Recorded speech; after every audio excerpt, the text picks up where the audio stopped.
what is Whiteboard in Google Meet? Whiteboard in Google Meet is a virtual dry eraser board where you can brainstorm ideas live with others. So you have to go ahead and open Play Store and search for Whiteboard. Then go ahead and download it on your phone. Then open Google Meet.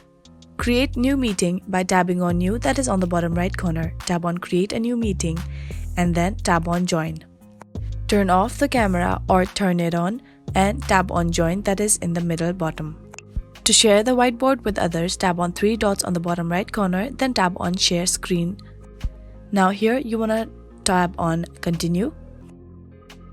Now you want to go ahead and open the whiteboard that you have installed.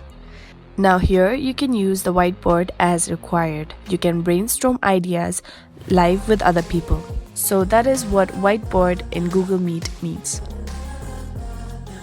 I really hope this video helped you out. Thank you so much for watching till the very end.